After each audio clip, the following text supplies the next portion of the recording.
Assalamualaikum warahmatullahi wabarakatuh. Sini kami kelompok 29 akan mempresentasikan tentang proyek final 4 mata kuliah. Di sini kami membuat e-report atau raport berbasis online. Kelompok 29 ini beranggotakan 4 orang, ada Adip Amanullah, ada saya Egy Wahyu Apriansyah, ada Farhan Apriyatno, dan terakhir ada Risma Febri Nugraha. Langsung ke pembahasannya. Yang pertama, apa itu e-report? E-report adalah aplikasi berbasis web di mana dalam satu sekolah aplikasi e-report ini cukup diinstal pada server atau PC yang difungsikan sebagai server. Sedangkan untuk klien dalam hal ini admin, guru BK, wali kelas, dan peserta didik dapat mengakses melalui komputer lain yang terhubung melalui jaringan internet maupun intranet dengan menggunakan web browser, dan juga bisa dibuat online menggunakan IP publik. Konfigurasi jaringan pada aplikasi e-report menggunakan kabel LAN dan nirkabel. Yang pertama ada konfigurasi jaringan kabel. Konfigurasi jaringan kabel merupakan gambaran dari berbagai kegiatan yang berhubungan dengan membangun dan mempertahankan jaringan data. Konfigurasi jaringan melingkupi berbagai isu-isu yang berkaitan dengan memungkinkan protokol dari perspektif perangkat lunak, serta isu yang berkaitan dengan router, switch, firewall, dan perspektif hardware. Dalam konfigurasi jaringan kabel ada dua macam, yaitu strike dan cross. Yang pertama strike. Strike adalah kabel yang memiliki cara pemasangan yang sama antara ujung satu dengan ujung yang lainnya. Biasanya kabel strike digunakan untuk antara komputer dengan switch dan menghubungkan komputer dengan LAN, router ke LAN, switch ke router, dan terakhir hub ke router.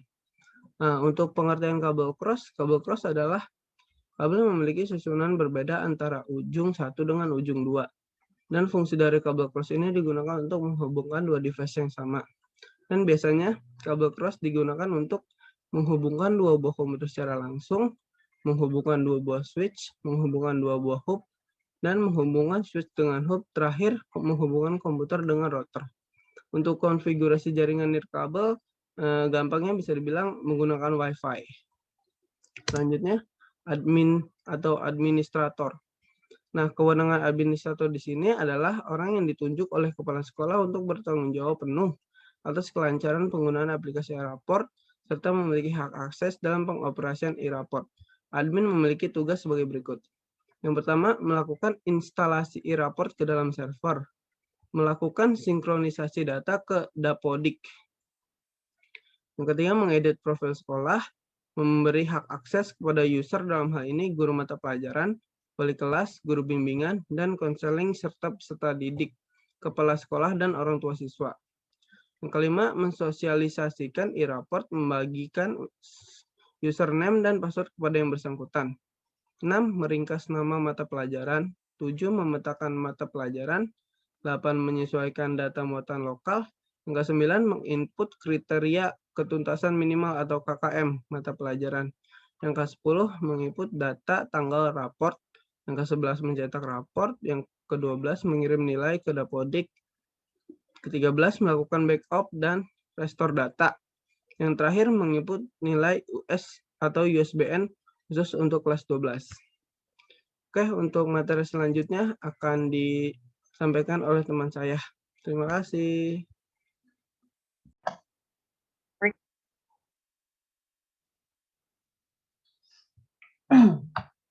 Baiklah, saya akan melanjutkan penjelasan dari teman saya sebelumnya. Yaitu alur kerja admin. Yang pertama, install aplikasi. Kedua, login. Ketiga, tambah admin, ambil data di Dapodik, generate user, edit data sekolah, meringkas nama mapel. 8, mapping mapel, input KKM, tambah atau edit bukti resita, input tanggal raport, cetak ledger dan raport, input USBN, kirim nilai ke Dapodik, backup dan restore data.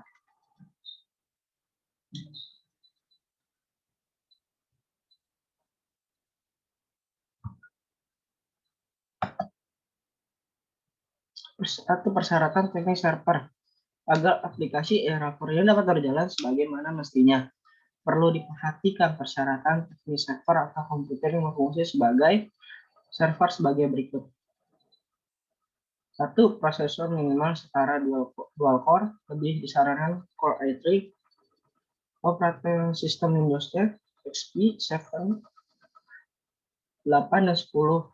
32 atau 4 bit disarankan Windows 7 atau Win Server 2012. RAM minimal 2 GB, disarankan 4 GB, ROM kosong pada drive minimal 1 GB. Telah terisa aplikasi Dapodik yang terisi data referensi lengkap dan benar. Browser yang disarankan adalah Chrome. Hal ini juga berlaku untuk komputer lain. Generasi user. Generasi data user perlu dilakukan untuk memberikan username dan password standar pada guru novel atau mata pelajaran. Wali kelas guru BKK, wali kelas guru BK dan peserta didik. Dengan demikian mereka dapat memiliki akses ke e-raport. Berikut ini adalah langkah untuk melakukan generate user. Pilih menu data user, klik tombol generate user. Tunggu beberapa saat hingga muncul tampilan seperti gambar di bawah ini. Baik, selanjutnya akan dijelaskan oleh teman saya yang lain.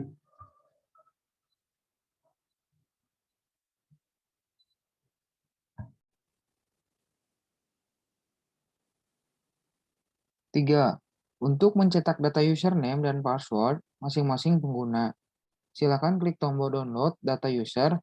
Kita akan memperoleh file Excel yang berisi seluruh username dan passwordnya, seperti contoh di tabel di bawah ini.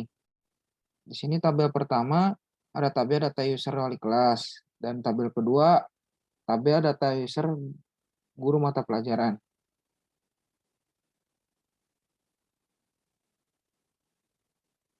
Menginput KKM. Ada dua cara untuk menginput data KKM, yaitu dengan cara import data KKM dan input manual. Satu, menginput KKM dengan cara import data KKM. Satu, pilih menu data referensi lokal, data KKM mata pelajaran. Menginput KKM dengan cara manual. Satu, pada pilihan menu data referensi, data KKM mata pelajaran. 2. Klik tombol input KKM mata pelajaran sehingga akan muncul tampilan form seperti gambar di bawah ini. 3. Lengkapi form tersebut, kemudian klik tombol simpan, kemudian pilih OK untuk menyimpannya. Untuk slide selanjutnya akan dijelaskan oleh Saudara Farhan.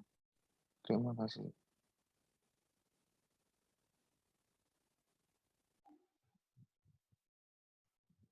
Nama saya Farhan.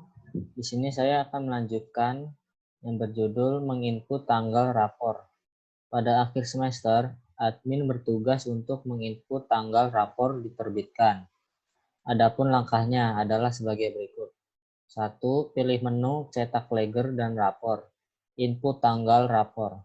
Di sini ada cetak ledger dan rapor, input tanggal rapor, cetak rapor, lihat ledger nilai, dan cetak ledger nilai.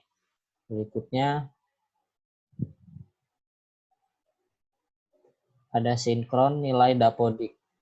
Sebelum melakukan pengiriman nilai rapor ke dapodik, perlu diperhatikan hal-hal sebagai berikut. Yang ke-1, pastikan semua nilai pada semester tersebut telah terisi untuk seluruh siswa. Yang kedua, pastikan bahwa e-rapor terhubung dengan dapodik.